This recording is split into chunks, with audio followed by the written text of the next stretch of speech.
আজকে রান্না করব ফুলকপি দিয়ে বোয়াল মাছ। কড়াইতে পেঁয়াজ আর মরিচ ভেজে নিয়েছি। এর মধ্যে দিয়ে দেব পরিমাণ মতো লবণ, হলুদের গুঁড়া, মরিচের গুঁড়া এবং ধনিয়ার গুঁড়া।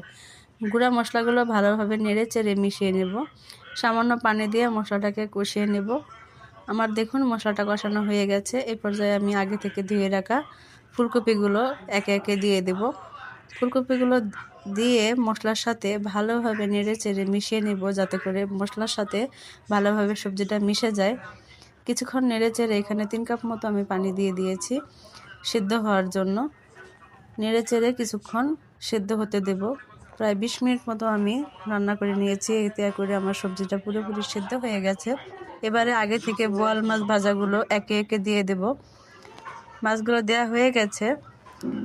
এখন ভালো করে ঝোলের সাথে মাছটা মিশিয়ে দেব। এখানে আমি সামান্য জিরার গুঁড়া দিয়ে দিচ্ছি, এতে করে তরকারিতে ফ্লেভারটা ভালো আসবে। মাশাআল্লাহ, মজা হয়েছে।